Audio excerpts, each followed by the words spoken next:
Hello. तो हम आपके सामने अब मोल कॉन्सेप्ट का थर्ड क्लास लेकर आए हैं। तो I am myself com sir and I am going to show you mole concept and ये कॉन्सेप्ट के बारे में जो है हम आपको विशेषकर बताएंगे। स्पेशली मोल कॉन्सेप्ट का आपको लेक्चर नंबर 1 और लेक्चर नंबर 2 मैं बता चुका हूँ। आज मैं लेक्चर नंबर 3 बता रहा हूँ, तो आप लेक्चर नंबर 3 में देखें क्या। तो हम लोग लेक्चर 1 और 2 में देखे थे AMU atomic mass unit. Atomic mass unit के बारे में समझे थे। अब रही बात कि एटॉमिक मास यूनिट जो है आपके सामने, वो किसको किसको मेजर करती है। तो वो एटॉमिक मास यूनिट एटमों के मास को मेजर कर लेती है, एटम के मास को मेजर करती है और मॉलिक्यूलों के मास को भी मेजर करती है। एटम के मास को जो मेजर करती है उसको रिलेटिव एटॉमिक मास कहते हैं, जो हम लोग पढ़ चुके हैं लेक्चर नंबर 1-2 में। और अब मॉलिक्यूल का मास जो मेजर करेगी उसे हम लोग रिलेटिव मॉलिक्यूलर मास RMM कहेंगे। और एक मॉलिक्यूल का मास, किसी भी एक मॉलिक्यूल का मास अगर कंपेयर किया जाए किससे, वही 1 AMU से, यानी कि 1/12 ऑफ C12 एटम से, ठीक, कंपेयर अगर आप करते हो तो उस मास को हम लोग कहते हैं RMM relative molecular mass. RMM relative molecular mass का मतलब हो गया mass of 1 molecule divided by mass of 1/12 of C12 atom. तो C12 एटम के 1/12 के पार्ट से अगर आप डिवाइड कर देते हो किसको, एक मॉलिक्यूल के मास को, तो उस मास को कहेंगे हम लोग रिलेटिव मॉलिक्यूलर मास। तो ऐसे भी निकाल सकते हैं। और एक दूसरा तरीका है, जो दूसरा तरीका है मास निकालने का, वो ये है कि हम लोग सारे रैम को ऐड कर देंगे। उसमें जितने भी एटम प्रेजेंट हैं सबके रिलेटिव एटॉमिक मास को हम लोग ऐड कर देंगे तो भी हमें मिल जाएगा। जैसे आपको वाटर का RMM निकालना है, रिलेटिव मॉलिक्यूलर मास निकालना है, किसका निकालना है, वाटर का। तो वाटर का जब निकालोगे तो वाटर में आप देख रहे हो कि वाटर के एक मॉलिक्यूल के अंदर हाइड्रोजन के कितने एटम हैं, 2 एटम हैं। हाइड्रोजन के कितने एटम, 2 एटम, ठीक। तो ये 2 एटम है। और ऑक्सीजन के कितने एटम, 1 एटम। ऑक्सीजन के 1 एटम। तो ऑक्सीजन का 1 एटम और हाइड्रोजन के 2 एटम का रैम ऐड कर देंगे तो निकल जाएगा। तो 2 into RAM of hydrogen plus 1 into RAM of oxygen, 2 hydrogen और 1 ऑक्सीजन ऐड कर देंगे तो एक हाइड्रोजन का atomic mass, relative atomic mass कितना होता है, 1। तो 2 इंटू 1। और ऑक्सीजन का रिलेटिव एटॉमिक मास कितना होता है, 16। तो 1 इंटू 16। इन दोनों को आप ऐड करोगे तो कितना आ जाएगा, इन दोनों को आप ऐड करोगे तो 18 आ गया। ये हो गया आपका relative molecular mass of water. इसको यूनिट अगर देने का इरादा करे तो AMU भी लिख सकते हो, और नहीं तो शॉर्टकट और करोगे तो इसे U भी लिख सकते हो। शॉर्टकट करोगे तो 18U। तो कोई पूछे कि अगर वाटर का रिलेटिव मॉलिक्यूलर मास क्या है, RMM क्या है, relative molecular mass of water क्या है, तो आप बताओगे 18 AMU या 18U।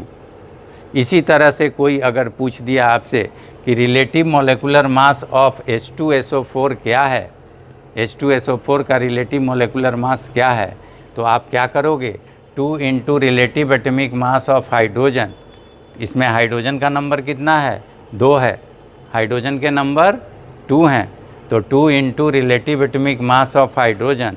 सल्फ़र का एटम का नंबर कितना है, 1 है, तो 1 into relative atomic mass of sulphur. और ऑक्सीजन के एटम का क्या नंबर कितना है, 4। तो 4 into relative atomic mass of oxygen. अब सबको आप ऐड कर दो। हाइड्रोजन का कितना होता है, 1।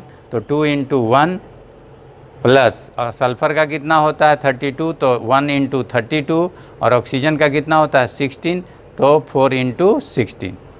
ऐड हो गया, सब ऐड हो गया तो कितना आ गया 98।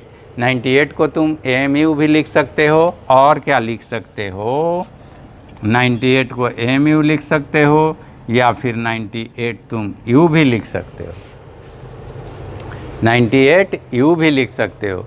इसी तरह अगर कोई पूछ दे शुगर का तुमको मोलेकुलर मास, शुगर का अगर कोई मोलेकुलर मास तुमसे पूछ दे तो क्या करोगे, तो शुगर का मोलेकुलर मास बताने के लिए आप जो है ये काम करोगे।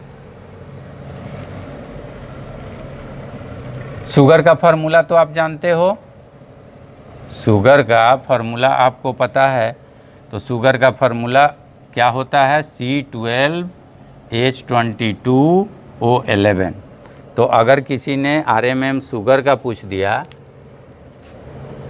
RMM of sugar, RMM of sugar, sugar और शुगर का फार्मूला C12H22O11। तो इसका निकालना है तो आप क्या करोगे, तो आप तो देख रहे हो कि इसमें कार्बन का नंबर कितना है 12 है, कार्बन के नंबर हैं 12 और एक कार्बन का रैम रख दोगे RAM of carbon plus hydrogen का नंबर कितना है, हाइड्रोजन का नंबर 22 है, 22 into RAM of hydrogen plus oxygen का नंबर कितना है 11 है, तो 11 इंटू RAM ऑफ ऑक्सीजन, सबका हम लोग ऐड कर देंगे तो कार्बन का 12 इंटू 12, कार्बन का 12 होता है atomic mass, relative atomic mass carbon का कितना होता है 12 होता है, ठीक।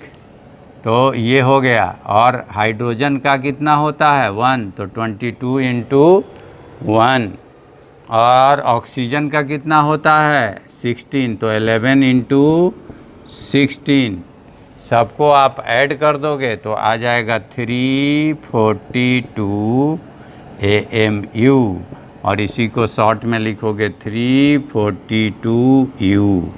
तो इस तरह आप RMM निकाल सकते हो, रिलेटिव मॉलिक्यूलर मास निकाल सकते हो। रिलेटिव मॉलिक्यूलर मास जो है निकालने के लिए ये आप फार्मूला लगाओगे, सारे रैम को ऐड कर दोगे, तो सारे रैम जब ऐड हो जाएंगे तो निकल के आ जाएगा आपके सामने क्या, रिलेटिव मॉलिक्यूलर मास।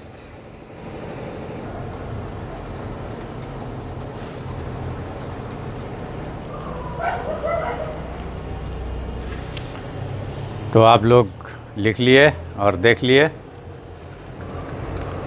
फर्दर अब मैं आपको एक्सप्लेन कर रहा हूँ ग्राम एटम।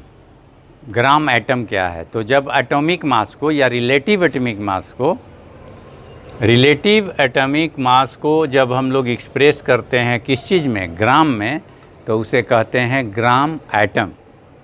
उसे क्या कहते हैं, ग्राम एटम बोलते हैं।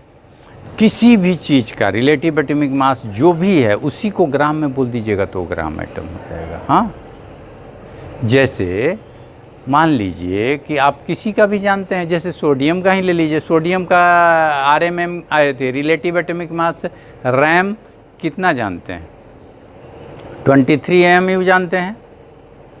अब 23 AMU को AMU में ना छोड़ के वहाँ पीछे ग्राम लगा दीजिए, 23 ग्राम सोडियम कितने के बराबर है, तो कह दीजिएगा कि 1 ग्राम एटम के बराबर है। 23 ग्राम सोडियम 1 ग्राम एटम है। वही अगर 46 ग्राम कर दीजिएगा डबल, तो 2 ग्राम एटम हो जाएगा। हाँ, तो इस तरह ग्राम एटम से कंट्रोल होता है, ग्राम एटम से ये सारी चीज़ें कंट्रोल होती हैं। किसी भी एटम का, कोई भी एटम अपने ही मास में वो 1 ग्राम एटम होता है। कोई एटम ले लो, किसी का भी, जैसे कार्बन का तुमको पता है रिलेटिव एटॉमिक मास कितना होता है 12 MU, तो 12 को ही तुम किस में एक्सप्रेस कर दो, ग्राम में। 12 ग्राम कार्बन कितना हो जाएगा? 12 ग्राम कार्बन कितना हो जाएगा? 1 ग्राम एटम। ठीक है, तो जो है किसी भी एटम के एटॉमिक मास को अगर ग्राम में आप बोल देते हो तो 1 ग्राम एटम हो गया। मैग्नीशियम का एटॉमिक मास आपको पता है 24। अब इस 24 को ग्राम में बोल दो, कोई पूछेगा कि 24 ग्राम मैग्नीशियम बराबर कितना होता, तो आप कहिएगा कि 1 ग्राम एटम। वही अगर हाफ कर दिया उसके आधा, 12 ग्राम मैग्नीशियम कितना होता, तो आप कहिएगा कि हाफ ग्राम एटम। अगर डबल कर दिया 48 ग्राम मैग्नीशियम कितना होता है, तो 2 ग्राम एटम। वैसे फार्मूला भी है नंबर ऑफ ग्राम एटम का, given mass in gram divided by relative atomic mass. अब मान लीजिए कि जैसे आपको मैग्नीशियम का ही ले लीजिए, मैग्नीशियम का रिलेटिव एटॉमिक मास 24 होता है। आपको अगर हमने मैग्नीशियम दे रखा है कितना 48 ग्राम, तो गिवन मास कितना हुआ, हमने दिया, हमने आपको दिया, दिया ना, हाँ लीजिए। तो ये जो है आपको दिया, कितना दिया मैग्नीशियम का मास, 48 ग्राम दिया। तो आप बताइए इसमें मैग्नीशियम के कितने ग्राम एटम,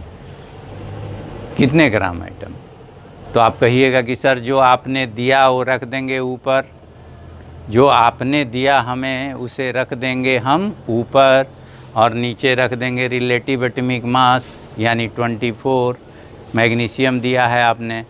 तो 48/24 कैंसिल होके कितना आ गया, 2। This will be the 2 gram atom of magnesium. इस तरह से आप नंबर ऑफ ग्राम एटम्स निकाल लोगे। जब हम क्वेश्चंस देंगे आपको तो आप नंबर ऑफ ग्राम एटम्स निकाल लोगे। हाँ, एक बात है जिसमें कि आपको सतर्क रहना है। हो सकता है मैं आपको फंसाने की कोशिश करूं, तो मैं पहले ही सतर्क कर देता हूं, आप फंसना नहीं, फंसना मना है।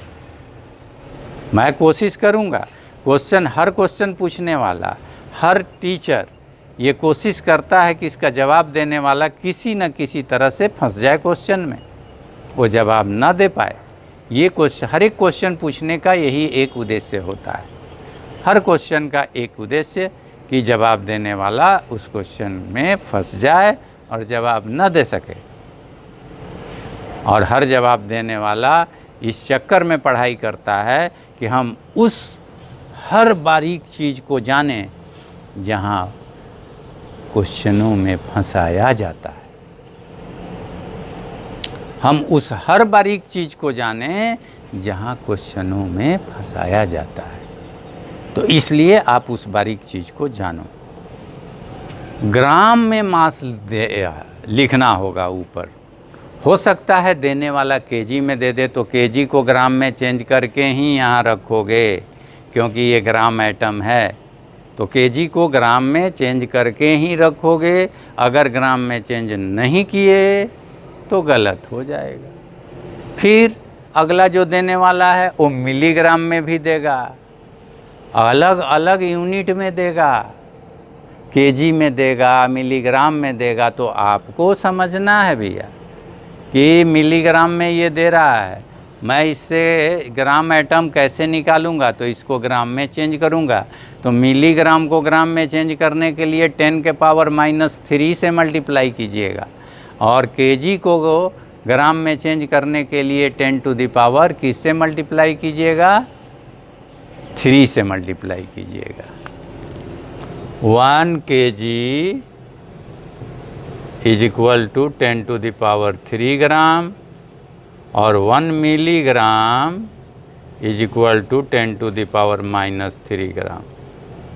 तो आप याद रखना बाबू, अगर मैं मिलीग्राम देता हूँ, तो आप उसको ग्राम में चेंज करने के लिए 10⁻³ से मल्टीप्लाई कर लेना और उसको ग्राम में कन्वर्ट कर लेना। अगर मैं केजी में देता हूँ तो आप 10⁻³ से मल्टीप्लाई कर लेना और फिर उसे भी ग्राम में चेंज कर लिए, तब ले आके फार्मूला में पुट कर देना और तब आंसर गेट कर लेना। आप देखिए एल्युमिनियम का एटॉमिक मास 27 होता है, तो 27 ग्राम एल्युमिनियम इज इक्वल टू कितना हो जाएगा, 1 ग्राम एटम ऑफ एल्युमिनियम हो जाएगा। उसी तरह 32 ग्राम सल्फ़र, 32 ग्राम सल्फ़र कितना होता है, 32 ग्राम सल्फ़र का एटॉमिक मास तो आपको पता है ना, 32 होता है, तो 32 ग्राम हो गया उस सल्फ़र का, तो वो भी 1 ग्राम एटम हो गया। अगर वही कह दिया कि 8 ग्राम सल्फ़र कितना होगा, तो आप ऊपर रखोगे 8 और सल्फ़र का एटॉमिक मास नीचे 32 और इसे कैंसिल करके लिख दोगे 1/4 ग्राम एटम, तो यहाँ 1/4 ग्राम एटम हो जाएगा सल्फ़र का। तो इस तरह आप किसी का भी ग्राम एटम निकाल सकते हो। इस तरह से, इन तरीक़ों से आप किसी का भी ग्राम एटम निकाल सकते हो। अब आप देखोगे ग्राम मॉलिक्यूल, ग्राम मॉलिक्यूल निकालोगे। ग्राम मॉलिक्यूल कैसे निकलेगा, तो ग्राम मॉलिक्यूल निकालने के लिए आपको मॉलिक्यूलर मास, जो अभी अभी हम RMM पढ़ाए थे, रिलेटिव मॉलिक्यूलर मास पढ़ाए थे, जैसे वाटर का आप कितना जाने थे, 18 क्या होता है वाटर का, रिलेटिव मॉलिक्यूलर मास होता है। 18 जो है वाटर का रिलेटिव मॉलिक्यूलर मास है। हाँ, तो वाटर का रिलेटिव मॉलिक्यूलर मास 18 है, उसी को अगर ग्राम में एक्सप्रेस कर दोगे तो उसे कहा जाएगा ग्राम मॉलिक्यूल। तो जब RMM को ग्राम में एक्सप्रेस कर दिया जाता है तो वो ग्राम मॉलिक्यूल बन जाता है। देखिए वाटर का मॉलिक्यूलर मास 18 होता है, 18 ग्राम H2O इज इक्वल टू क्या हो गया, 1 ग्राम मॉलिक्यूल ऑफ H2O। वहीं वाटर का अगर आपको 18 के जगह कुछ और दे दे, 36 ग्राम दे दे, 54 ग्राम दे दे, या 180 ग्राम दे दे, कितना भी दे दे, बट ध्यान रहे ग्राम में देना चाहिए। अगर केजी में दिया तो ग्राम में बदल लेना, मिलीग्राम में दिया तो ग्राम में बदल लेना, और जितना देगा उसको ग्राम में ऊपर रख दोगे और नीचे RMM पुट कर दोगे। तो वाटर का हमने कितना दे दिया आपको, 54, और वाटर का रिलेटिव मॉलिक्यूलर मास कितना होता है, 18, तो 54 को 18 से डिवाइड किया तो कितना आ गया, 3 ग्राम मॉलिक्यूल ऑफ क्या हो गया, वाटर हो गया। तो देखिए 3 ग्राम मॉलिक्यूल ऑफ वाटर। उसी तरह CO2 का मॉलिक्यूलर वेट क्या होता है, तो CO2 का मॉलिक्यूलर वेट जोड़ के आप निकाले हुए हैं 44 होता है। अब 44 को अगर आप क्या करो कि ग्राम में एक्सप्रेस कर दो तो वो बन जाएगा क्या, 1 ग्राम मॉलिक्यूल। तो 44 ग्राम अगर कोई CO2 आपको देता है, किसी ने आपको दिया 44 ग्राम CO2 और कहा कि ये कितना ग्राम मॉलिक्यूल है, तो आप कहना कि 1 ग्राम मॉलिक्यूल है। अगर उसके डबल दे दिया, 88 दे दिया, तो आप कितना कहना कि 2 ग्राम मॉलिक्यूल है। ट्रिपल दे दिया तो 3 ग्राम मॉलिक्यूल है, हाफ दे दिया तो 1/2 ग्राम मॉलिक्यूल है। तो आपको जैसे दे वैसे निकाल लोगे। अब आप अभी थोड़ी देर पहले शुगर का, चीनी का मॉलिक्यूलर वेट निकाले थे। चीनी का मॉलिक्यूलर वेट, शुगर का मॉलिक्यूलर वेट कितना आया था आपका, 342। अब 342 ग्राम तराजू पे तौल के कोई आपको दे दिया क्या, शुगर, और पूछा कि ये बताइए तो ज़रा आप, ये शुगर कितना है, ज़रा ये बताइए, तो कहिएगा कि 1 ग्राम मॉलिक्यूल शुगर है, 1 ग्राम मॉलिक्यूल शुगर है और कुछ नहीं। तो 342 gram sugar is equal to 1 gram molecule. अगर इसका हाफ दे दिया तो हाफ ग्राम मॉलिक्यूल, अगर इसका डबल दे दिया तो 2 ग्राम मॉलिक्यूल। तो शुगर का मॉलिक्यूलर वेट के हिसाब से जो है जैसा देगा उस तरह से जो है करना होगा। अगर हाफ दिया तो 171 ग्राम शुगर दे दिया, कहा कितना ग्राम मॉलिक्यूल है, तो कहिएगा कि 1 ग्राम मॉलिक्यूल, 1/2 ग्राम मॉलिक्यूल है। और इसका डबल दे दिया, यानी डबल कितना हो जाएगा, 684। तो 684 ग्राम अगर दे दिया तो कहिएगा कि 2 ग्राम मॉलिक्यूल शुगर है। तो जैसे देगा उस हिसाब से आप निकाल लोगे। फार्मूला यही होगा, यही फार्मूला लगा के आप निकालते रहोगे। ठीक है।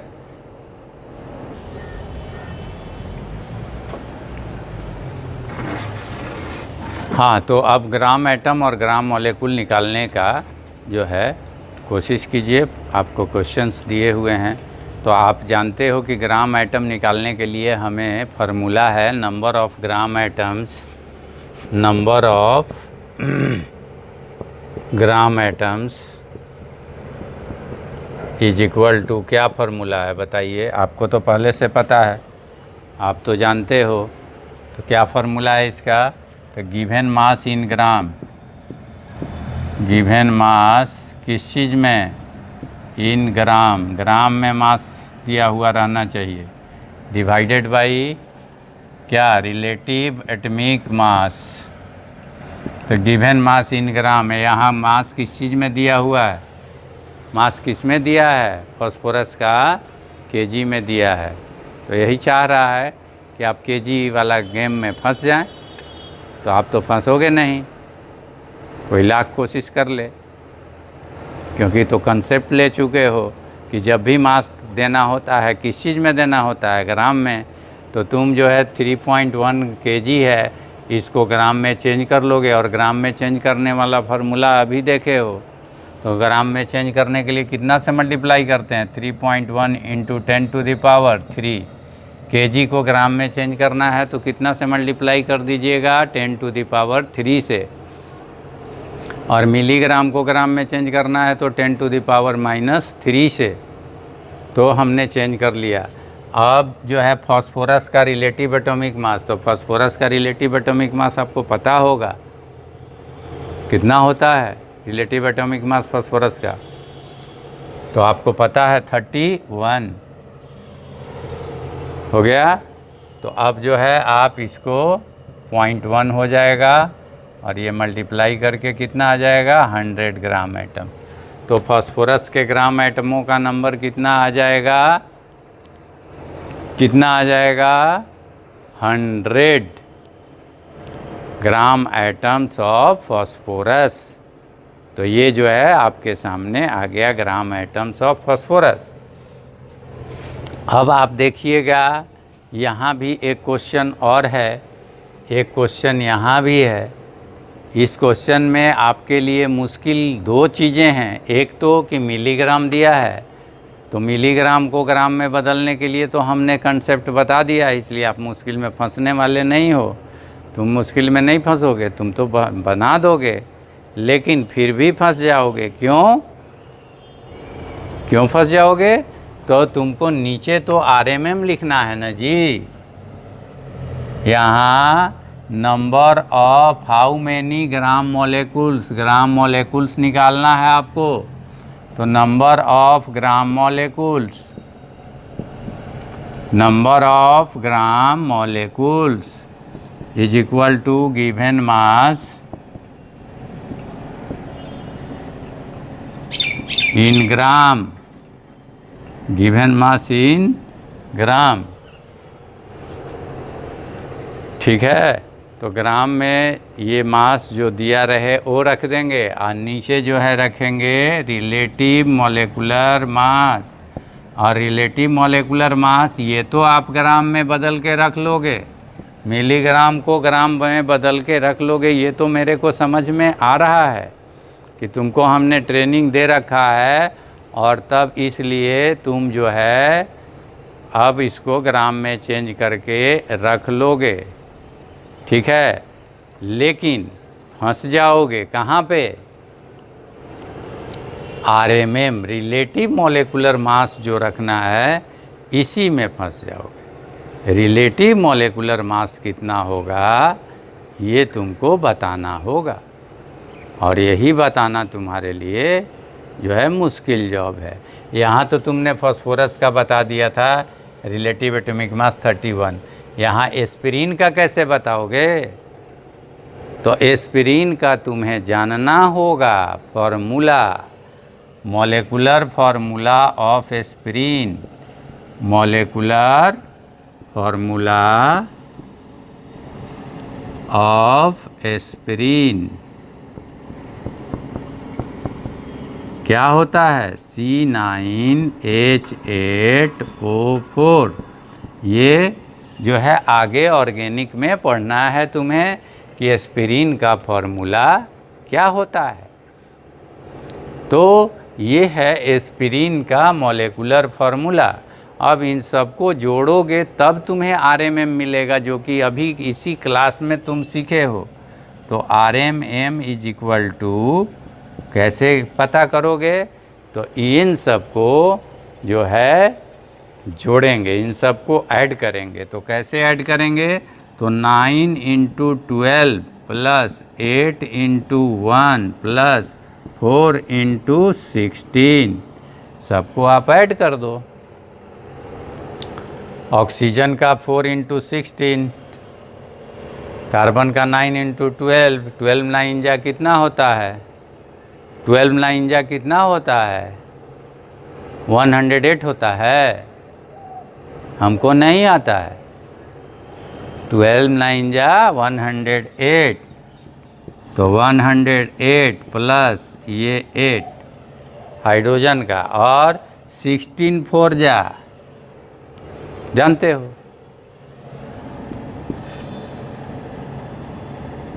64। अब इन सबको ऐड करो, तो 8 इसमें ऐड कर दोगे तो 16 हो जाएगा 116, और 4 जोड़ दोगे तो 120, और 120 में फिर 60 जोड़ दोगे तो कितना हो जाएगा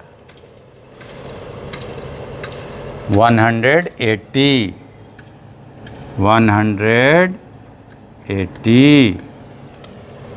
आ गया। अब यहाँ आप पुट कर देंगे इसमें 180, तब आपका निकल जाएगा। तो आप क्या करोगे, अब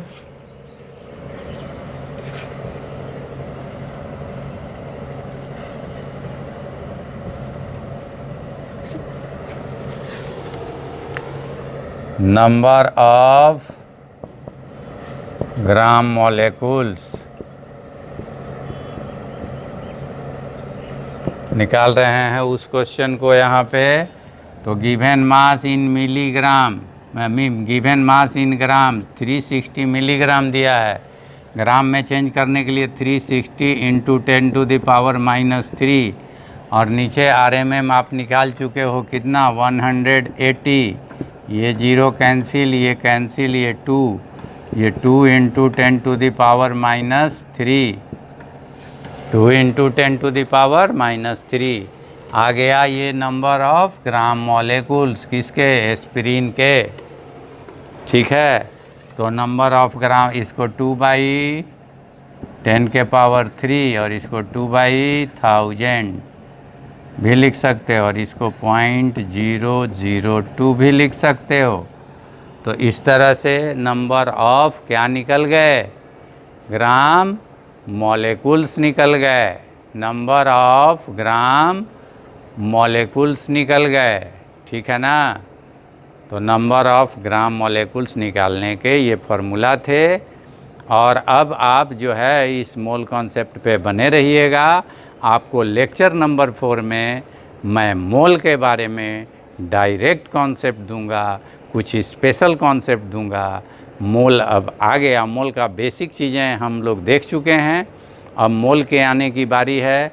अब मोल जो है लेक्चर नंबर 4 में डायरेक्ट मोल से आपका आमना सामना होगा, मोल से मिलेंगे आप, और उस सामना जो है कैसे होगा, कैसे मोल से मिलेंगे, क्या क्या उसके साथ करेंगे, ये कॉन्सेप्ट के लिए अपने कॉम सर के साथ बने रहेंगे आप लेक्चर नंबर 4 के लिए। ओके।